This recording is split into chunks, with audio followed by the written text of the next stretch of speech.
to you, good day. I'm very excited to be here. I am excited as well. Happy birthday. Thank you. Happy birthday to all of you, since you're all new every moment. Thank you. You know, when we were doing the exercise, and I've had this issue, this issue, to where when I'm trying to when you're what? When I'm visualizing being the new person that I want to be. Yes.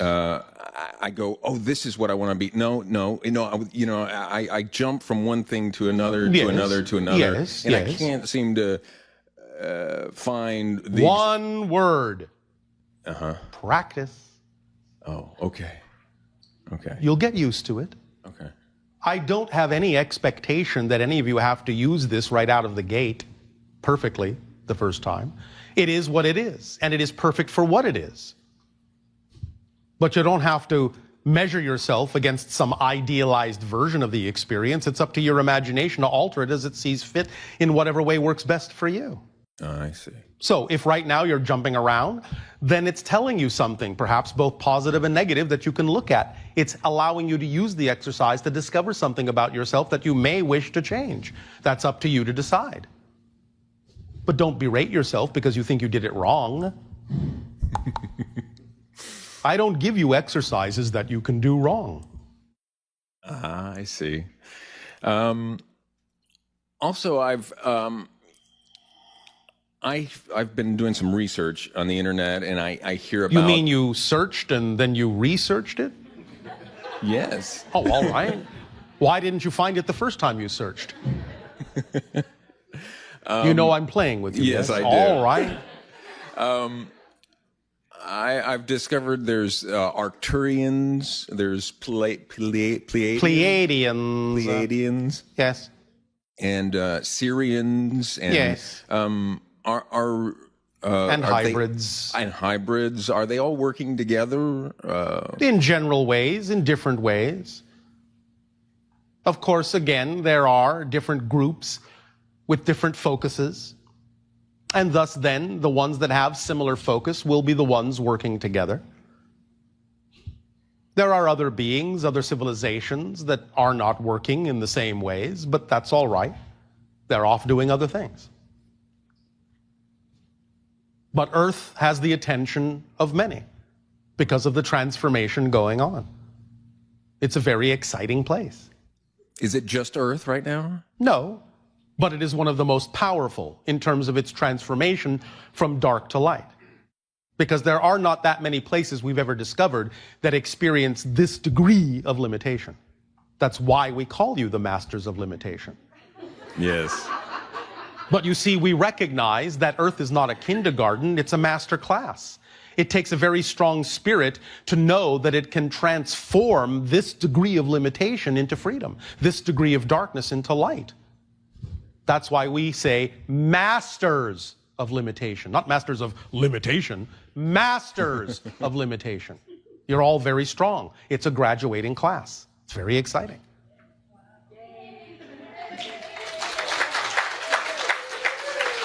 I've also heard that the 11-11-11 was is a time for portals. That's why we said gateway. Gateway, portals, vortices, all are amping up and magnifying with the vibration of the idea of crossing the threshold. So are there places around Earth that are those portals are opening up or gateways are opening up? Yes. Many of you are already familiar with many of the vortices and chakra points on your planet. Now, of course, it is wherever you are as well, but yes, your planet is, shall we say, structured in a crystalline fashion and thus then does exemplify certain gateways and portals and vortices at certain points on your planet, certain locations that in some sense are more conducive to connecting to a multitude of dimensional experiences and amping up the energy for the purpose of disseminating that energy across the grid of your world, yes. And that's happening just today? It has been happening. It is amplifying today. It is reaching what you would call a nodal point, an exponential amplification today that will accelerate and shoot you toward the threshold crossing, as you say, in your year of 2012. So this is a time of catching a bigger wave, so to speak. Yes? Wonderful. The tide is rising. Catch a bigger wave. Thank you, Bashar. Thank you.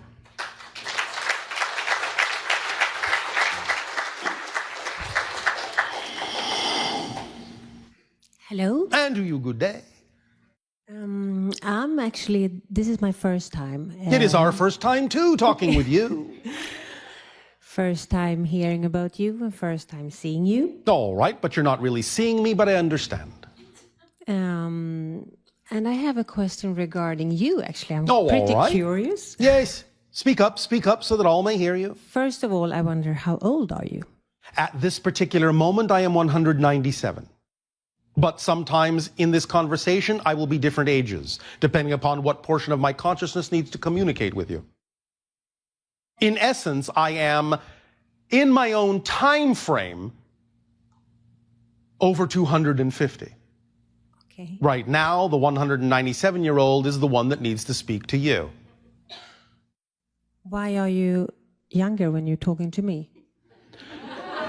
Because the idea of the things you wish to discuss, shall we say, are more germane to the vibration of that particular version of me. How do you know? I don't know. It just automatically regulates itself. Okay.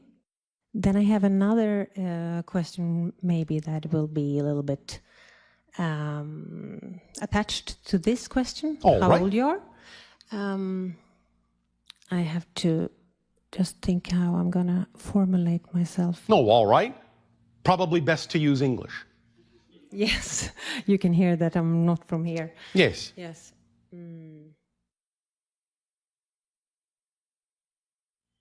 Your body, how would you describe your body? Like visually? I am of average 5 feet of your height, white, whitish gray skin coloration, relatively thin. My eyes are larger than yours. I have no hair. My ears are somewhat smaller. My nose and mouth are somewhat smaller. You would recognize me as somewhat humanoid, but you would call me a hybrid.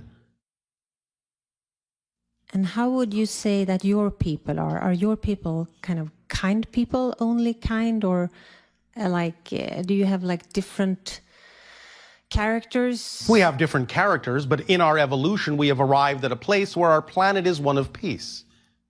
Completely peace. Completely. We have no illness, no disease, no hatred. None of those ideas now remain within our matrix. And how is your nature there? You mean literally our physical nature on the planet? Yes. The entire planet is mostly park-like. We have no built-up cities on our world. Our spaceships are our cities. The planet in that sense is relatively temperate, averaging about 72 degrees, give or take a few degrees up or down. You will find that our orbit in that sense allows us to have an inclination that allows the world to remain relatively park-like year-round. We have no real seasons. Okay, you mean park-like in terms of trees? Trees, grasses, very natural. There are animals of a variety of types.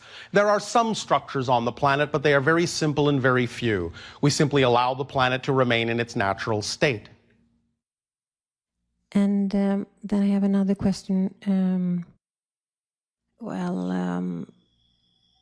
have to think again. Are you able to see the future for us beings? There is no such thing as a prediction of the future. There is only a sensing of the energy that exists at the time the prediction is made, because there are an infinite number of probable futures. Thus then, if there is a great degree of energy behind something and it's unlikely to change course, we can see patterns, as we have before, that would lead to what you would call a prediction that is unlikely to change. But very often, letting you know what the prediction is changes the energy and renders the prediction obsolete. It's like mathematic. It is. It's simply an issue of probabilities. Not very few things are fixed. However, Are you happy? all the time, always. That was it. Thank you. Thank you.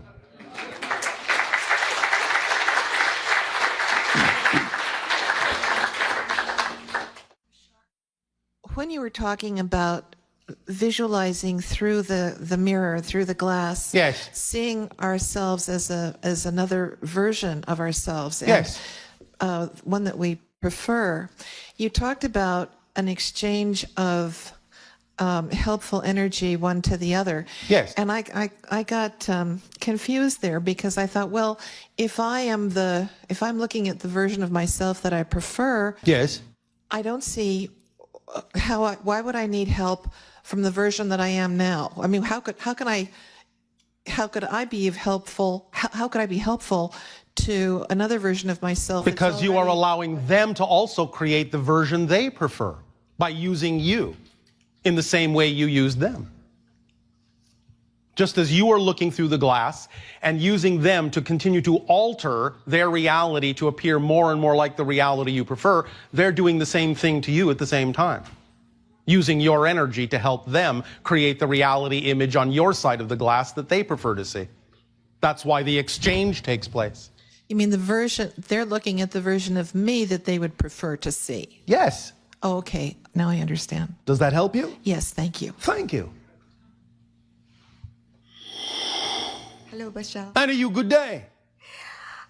Speak up, speak up. Okay, I already get almost answered.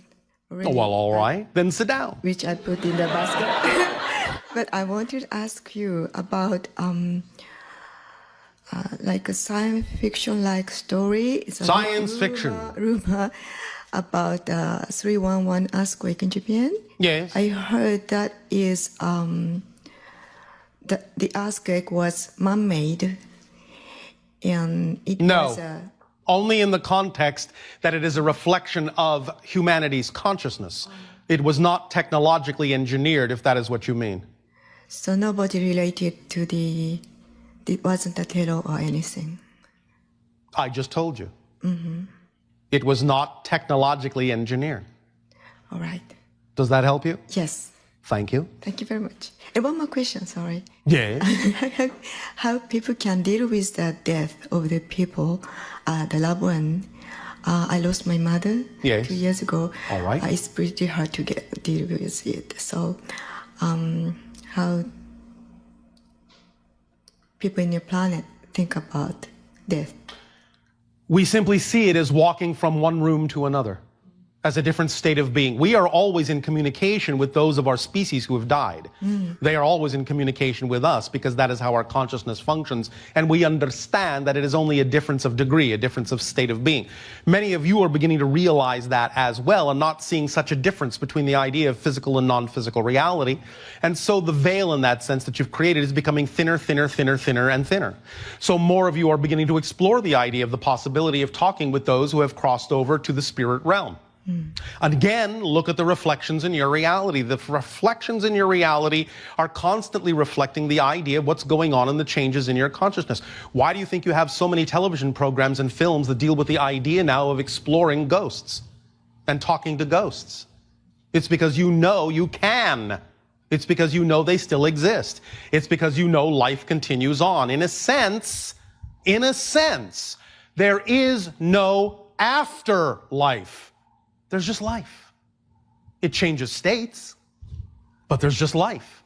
And if you exist, you always will, because it's the only quality you have.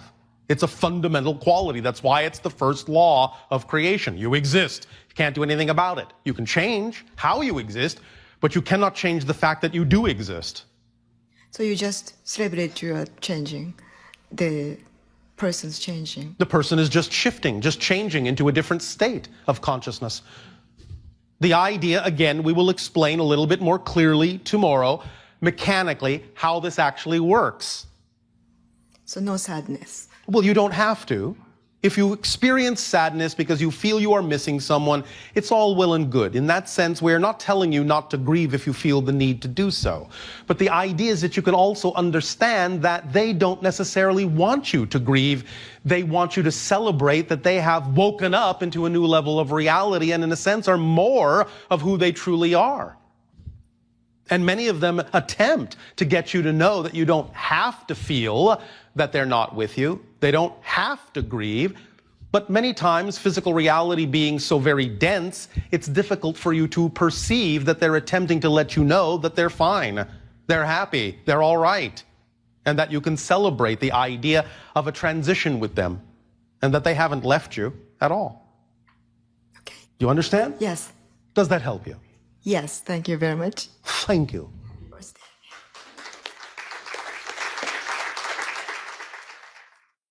Hi, Bashar. And to you, good day. You talked about... Speak up, speak up. Yes, sir. Oh, sir. You just talked about this, but when we die, where we go? The spirit realm is its own dimension of reality. It's a higher frequency vibrational reality that's parallel to the physical world. And in that spirit reality, there isn't the same experience of time and space. In the same way that you experience movement through space, and not so much the idea of movement through time, on the higher spirit levels, that being experiences more movement through time and less through space. In other words, they can see more of all that is in that reality, and they don't have to travel to see it, because they know it all happens right here, right now. And there isn't such an idea so much as what you call a time lag between imagining something and experiencing it as a manifestation on that level. Does that make sense? I know we can use some techniques for out-of-body experience. Yes. And in that and in dreams sometimes, many of you visit the spirit realm and interact with those who exist in that reality. I would like to choose a technique, but I don't know which one will help. Whichever one works best for your imagination, whichever one you are most attracted to is the one that will work best for you at any given moment. Or you can make up your own technique. You understand? Yes. Choose the one that you are most attracted to. It's as simple as that. Okay. Does that help you? Yes. I have another question. Speak up. I have a relative that she's 22 years old. All right. 22 orbits. She has eating disorder. Yes. Bulimic. Yes. How can I help her? We would have to talk with this individual directly. Okay. You understand? Yes. There are obviously many issues, many belief systems, many reflections of the self that this individual has that are issues of lack of self-worth that need to be examined and explored, and we do not wish to give the impression that a simplistic brief answer will necessarily do the job without really exploring with this individual on a personal basis what their specific issues are. Okay. All right? Thank you. Thank you.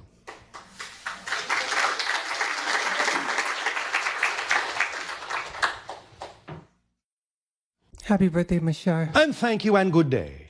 Yeah, I have a question regarding one of your teachings. Yes. It's where you act on your highest excitement, what excites you moment to moment, until you can't act anymore on it. Without expectation. Okay.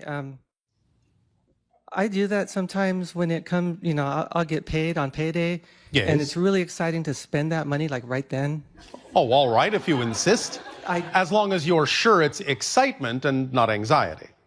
It's excitement because like I got paid one day and I saw that there's going to be a Bashar conference, which is this one here. Yes. And so I was like very excited to do that. All right. So, you know, I bought the ticket, whatever. And so you created some means by which you could allow yourself to take action. And beyond that, there's like concerts and clothes that I need Yes. or want and stuff. And if you say so. Yes, I do. And oh, yes, I do. And these are you dealing with abundance issues? Possibly, because these things are far more like exciting than paying my bills. Now, why is it not exciting to be capable of paying your bills? I'm capable of it, but why is that not exciting? Exciting to pay my bills? Yes, why not? Why isn't that exciting? Doesn't that mean that you're generating abundance in whatever form you need to be able to exchange equal service for service? Yes. So why isn't that exciting? I understand the need for it, but the excitement for it, there are other things. So you are devaluing the excitement in that? Maybe. Maybe. I just don't feel the excitement there. All right.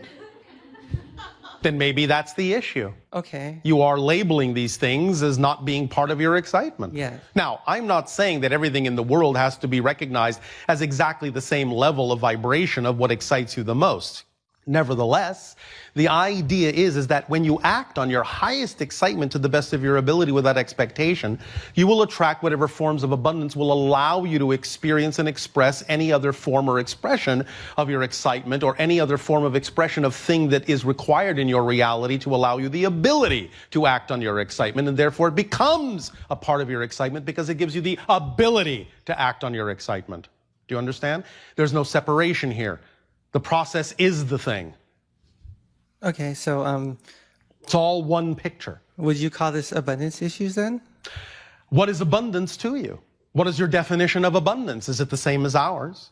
Having the resources to do what I need to do when I need to do it? Yes. The ability to do what you need to do when you need to do it, no matter in what form that comes. That's abundance. Okay. So, if you are willing to allow all expressions to be part of your excitement and not devalue those things that give you the ability to act on your excitement for as long as your belief system believes that it needs those abilities, then you will function as a whole picture, as a whole being. But anytime you start compartmentalizing and segregating and detail orienting and separating these things out as if they have nothing at all to do with your ability to attract what you need, then you may be devaluing certain things that actually are representative of parts of your excitement and your abundance, because you're assuming that somehow they shouldn't be. Okay, so I need to look at these other things and see, and Yes. just reevaluate? Yes, it's one thing to recognize what is truly not representative of your excitement. It's another to devalue something that actually is part of your excitement. You have to have the ability to discern the difference. And if you really feel that the way you're going about doing these things that give you the ability to act on your excitement is not the way you wish to do it, then you can use the definition of abundance to attract other things that give you the ability. I like that part. So you could attract a situation where you don't necessarily have to pay bills. Okay. You see? I'll concentrate on that. Well, you don't have to concentrate on it. All you have to know is that if you're opening all the doors through which abundance can come in all the forms it can come, it will come to you in whatever way actually serves you best. And if it doesn't come that way, then maybe it's telling you you have a belief or you have a limitation on your beliefs that don't, in that sense, allow it to work that way. And therefore, it's giving you an opportunity to look at something that you can change. So I need to look at my belief systems. Yes. Right there. It's always very important to also honor the beliefs that are there and not discount or devalue them, because it doesn't make sense to jump off a cliff if you don't actually believe you have a parachute. You understand? I do. So first honor the system that's there, but know that you can change it if you truly believe you can. But if you find yourself not being able to, then you obviously have a belief that for some reason you shouldn't. Or you may actually have a theme of exploration that says, I actually don't want to change these beliefs. And thus, then it can give you an opportunity to label them in a different way that allows them to be part of your excitement instead of continuing to assume that they're not. You have to look at this from a variety of different perspectives to truly understand with honesty and clarity what you're really all about in terms of the beliefs that make up your personality. Okay, you said a theme of exploration? Yes. How do I discover what those are? The challenges that come up in your life are representative of the theme you chose to explore in this life. Okay. So if you're having challenges in the areas of abundance or the things that provide you the ability to do what you say excites you, then that may be one of the themes you chose to explore, is how to define these things in such a manner that they work for you. All right. Yes? Thank you. Yes. And use your imagination to expand your ability to imagine how things can be done. When I suggested that you could attract to yourself a circumstance and a situation that may make it unnecessary to pay bills, is that not something you ever even imagined before, or have you? I hadn't thought about that. Why not? You see, to us, it would be an obvious direction to go in. Why wasn't it obvious to you? If you say that it truly, truly, truly isn't part of your excitement to pay bills in that way, then why wouldn't you have gone, I wonder if there's a way I can attract a situation where I don't have to pay bills? Wouldn't that have been the first thought that would have come into the mind of someone who stays in the vibration of their highest joy? I think that... Yes? What do you think? I think... Yes. That probably just never occurred to me. Because you're not in the vibration where such thoughts are allowed. Okay. You see? You cannot perceive what you're not the vibration of. If you're not already of the vibratory state that would allow for such a thing, then that thought, the very inspiration itself, will be completely invisible to you. You will never think of it. Okay. So you have to be in the vibratory state that you prefer to be in, instead of assuming that you're not in the ideal state. You have to be in the ideal state in order to perceive the things that go hand in hand with the ideal state, including opportunities, circumstances, synchronicities, and inspirations. Otherwise, you'll just never see those doors. But when you're in the ideal state all the time and never discounting where you are as less than any other state you could be in, you will then be of the vibration to be able to have those inspirations. You'll think of those things automatically. They'll be obvious to you. You see? Yeah. Does that help you? It does help me. I have another question. Yes. Why did it sound like you made a question out of saying you had another question? I don't know. Oh, all right. The other question, one of the things that excite me is being in the presence of and being able to discuss with entities such as yourself. Yes. The different ideas that they present. All right. So you're excited right now, yes? I am very excited. Oh, all right. It's awesome. Oh, all right. Is full of It's or full of has awe. some awe? And it's not awful. Not awful, just some awe. Right. All right. Awesome. All right. Okay, and there's been like, I think about 3 or 4 entities Yes. that I've been discussing with, talking to. All right. You understand that we're excited to be communicating with you as well, yes? I hope so. You what? I hope so. You what? Yes, I understand. Thank you. You see how you discounted yourself? I did. I just Thank got a lot you. of things, I think. Yeah, You might overthink things. probably so. Yes. I've been told that too. Well, gee, what a surprise. Well, yeah. Okay, my question is this. Yes. With the teaching of each entity, Yes. there are many similarities, but there are also some differences. And Yes. I'm wondering why there are differences. There are differences because there are different belief systems on your planet that need to hear things in different ways. Use what works for you. Discard what does not. Simple, yes? Yeah, I find myself trying to integrate every single No, one. no, That's no, no, probably no, overthinking no, me. no. Yeah, That's like going into a restaurant and ordering every single thing on the menu and then being surprised that you are absolutely bloated. Yeah, I've been there too. Yes. Well, you see, Okay. just order what works for you. Right. That's what works. I like that. If in the next moment your appetite changes, order something different the next time. But you don't have to eat it all at once. And all of it is not for you. Okay. You understand? I do. Does that help? That helps me quite a bit. Thank you. Thank you very much, Bashar.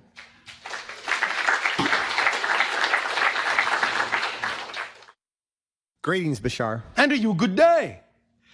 So we really enjoy all that you give to us. How could we compensate you? You always do. These are compensation.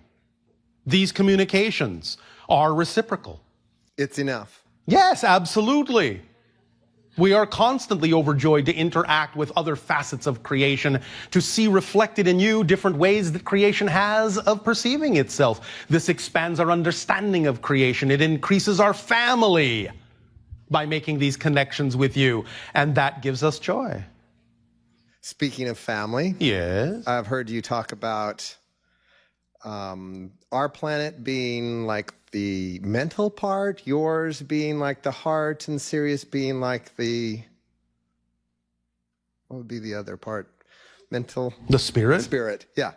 Well, in a sense, it's a euphemism for the kinds of energy in general that are being expressed in that particular triad relationship. But please understand that that's an oversimplification, just for the purposes of illustrating a point. So could you... This doesn't mean you don't have heart and spirit. Yeah. My thought is, though, eventually will we come together more as a family? Is that, Yes. That's we're heading that direction, It's yes? called contact. Yes? Yes. Yes. So as you grow into more of yourselves, as you become the vibration that exists in contact, you meet us halfway. And we'll integrate our hearts. Yes. If that is your intention. Is it not? It is. There you go. Is there anything that can stand in the way of that then? No. Except, Us. thank you, See how simple it is? Simple. Is it too simple? No, I like that. I like it. Oh, all simple. right. Just want to make sure you don't want me to complicate it for you, because I know how many humans love to complicate things. And I don't want to take that excitement away from you. No. No, all right. Simple is exciting. All right. Thank you. Thank you.